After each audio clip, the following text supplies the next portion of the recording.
Well, we're back. I see it's moving. Unfortunately, my other battery was dead. This battery looks like it says it has 77 minutes left since I plugged it back in. Maybe it was saying 70 minutes, not 7. But I'm just going to let it run until we get to Charlestown. We're not that far away. We're only about maybe 20 minutes away. And I'll just keep running my mouth. I hope it's okay with y'all. I didn't get shot. Hopefully the people who live here are understanding. And be careful right this little road right here, because people are loony batoons, man. They come through here flying. It is a toasty day, but that's the good thing about this. I'm wearing this hat, I'm wearing this shirt, and I'm wearing this t-shirt, and I'm wearing these gloves. But the thing is, because I'm not getting any direct sunlight exposure, it's not that hot. And I'm sweating, and it's like air conditioning. As soon as there's a breeze, it's like air conditioning. Pretty cool. So we're back on the road, and we're gonna keep going until, you're gonna stay with me until the battery dies. But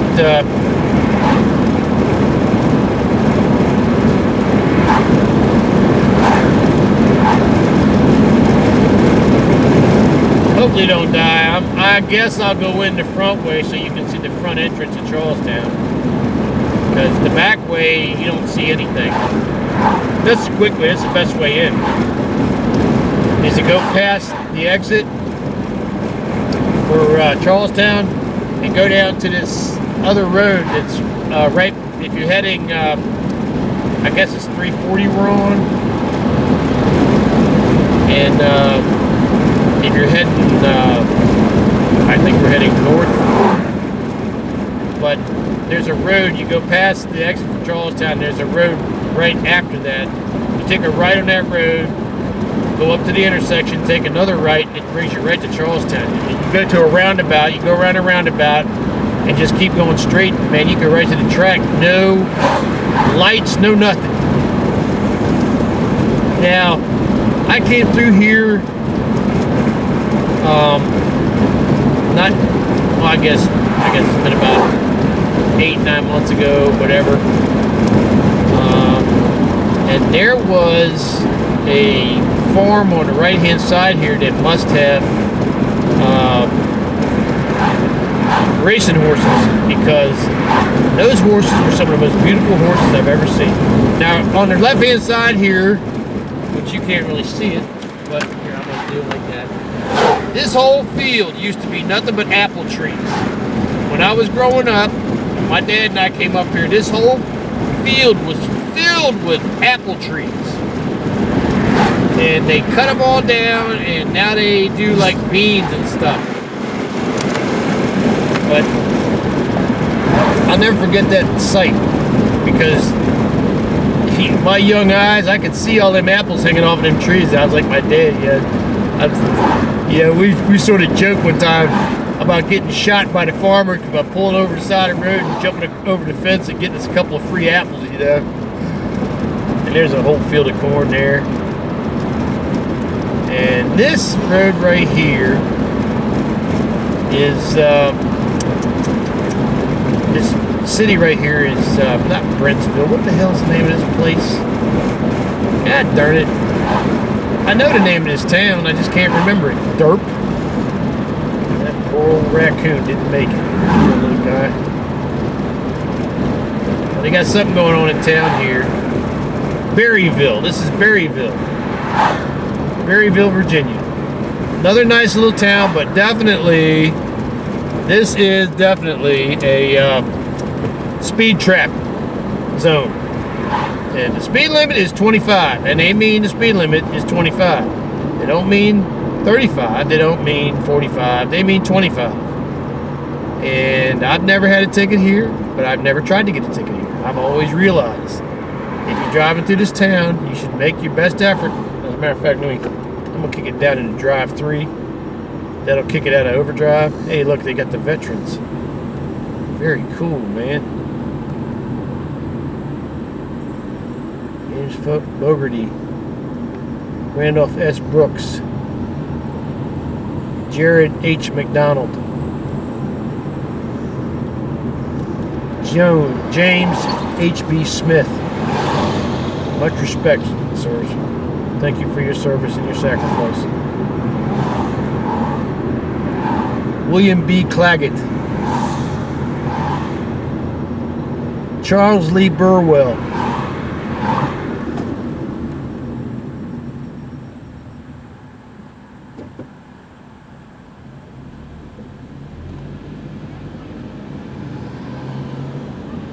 Benny Lee Lake Jr. John Frederick Harris Sr. Charles L. Walker. Richard E. Sheets. James W. Jimmy Grimm. Jack L. Russell.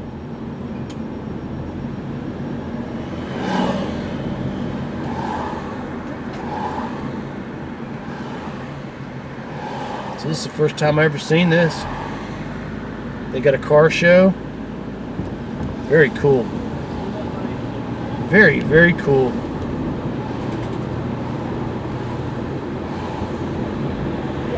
Poor guy in the Cisco truck. He's sitting there, he's so miserable. I'm telling you, them Cisco guys, man, they get beat on. I went to the Cisco warehouse to work on their office one time, and I have never been in a warehouse where people drove that fast on forklifts. Every forklift was in the overdrive. I was like, holy shit. I mean, normally you hear a forklift that's going, it's got two speeds that go, These forklifts are going, Those poor guys, man, they are beat down. They are told, you have got to get this all delivered. You got to get it delivered perfectly. You got to deliver it on time. You got to deliver it within, the time limit. Oh my God. They get beat on. Woo! So every time I see a Cisco guy and they're fighting their battle, I always, if there's a way to get them, cut them a break, I try to cut them a break. If I can let him in the lane, I'll let him in the lane. If he's having trouble, if he's trying to get something through a door, I'll hold a door for him. I don't go up and talk to them much because they're so damn busy. Talking to them takes more time out of their day. If there's a way to help them, I will help them.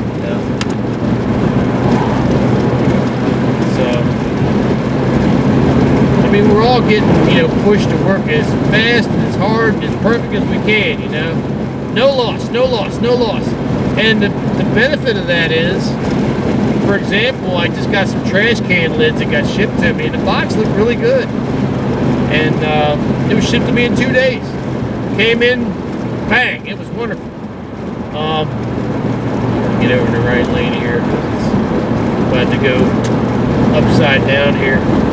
There's a whole field of rocks over there. It's a beautiful farm over there. I missed the opportunity to show it to you. Sorry. I don't want to keep yanking it off to the left-hand side here. This little road here, this is exactly the situation I don't like being in right here. There's people that are impatient. There's people that are not going. This road goes bouncing up and down and left and sideways, and people turn.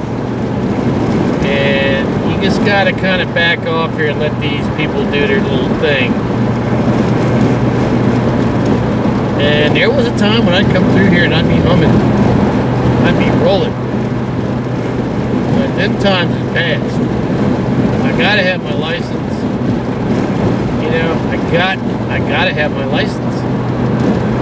And here's some horses. There we go. About 2 seconds of horses. Thanks a lot, Phil. Well, you got a good view of the daggone windowsill. The window ledge. I gotta tighten something down here. I'm trying to make it so it's not shaking, and when I move it, it moves back and just locks. And the way this tripod works is you gotta have the clamps pretty tight for that to work that way, but you got to have it loose enough where you can move it. But I don't expect to be moving it much after this, because I think we're going to go into, if we get blessed, we'll get all the way to Charlestown. If it was a genuine 77 minutes on that battery, then we should be good to go, because there's only, man. Going through that town, I had it in drive 3. I came up out of town and I didn't put it into overdrive. It was revving about 3,500 RPM. But here's the thing you understand about, now I was staying around 64 miles an hour. I wasn't trying to push it. But here's the thing to remember about these 4-cylinder engines. They're made to spin. They're not made to lug. And what I mean by that is, don't lock a Japanese 4-cylinder engine in like a low gear and then try to force it to pull something up the hill. What you want to do is you want that engine to spin. You want that engine to be making horsepower and pulling power. Obviously, you don't want to be driving down the road like I was just driving down the road with it in third gear with the overdrive locked out, but it only got to 3,500 RPM, which is very healthy. Honestly, the engine usually runs around 2,000 RPM when it's cruising down the road at 65 mile an hour. That's the impact that it's a 3-speed automatic transmission with a 4th gear overdrive. It's got a lockup converter on it. This is one of the best transmissions ever put into any vehicle. I'm telling you. I know my cars. They didn't have to go away from this transmission. This is one of the best transmissions ever built. The Honda 4-speed, 3-speed with a 4th gear overdrive. It has a computer Hill Logic sensor system in it. And if you're in a certain gear going down a hill, it will actually hold the gear in the appropriate gear instead of upshifting, so you don't have to use your brakes. It's cool as hell.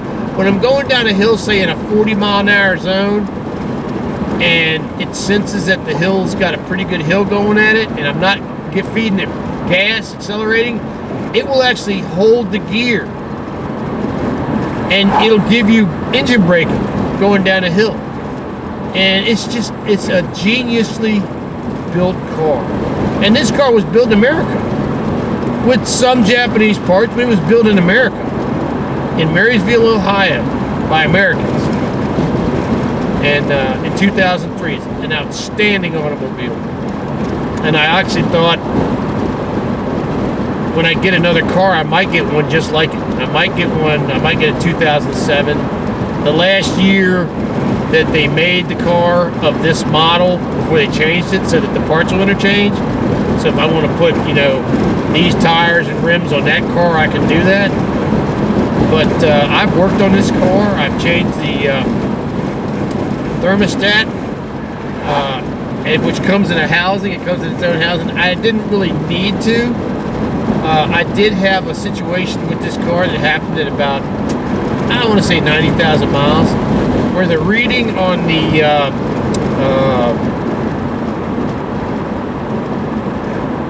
engine gauge used to be at like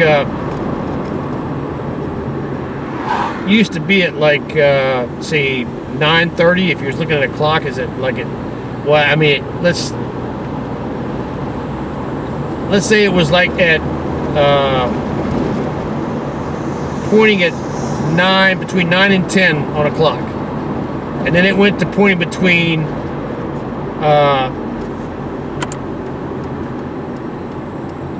11 and 12, but it stayed there. And I changed the coolant, because I change the coolant religiously about every 3 years.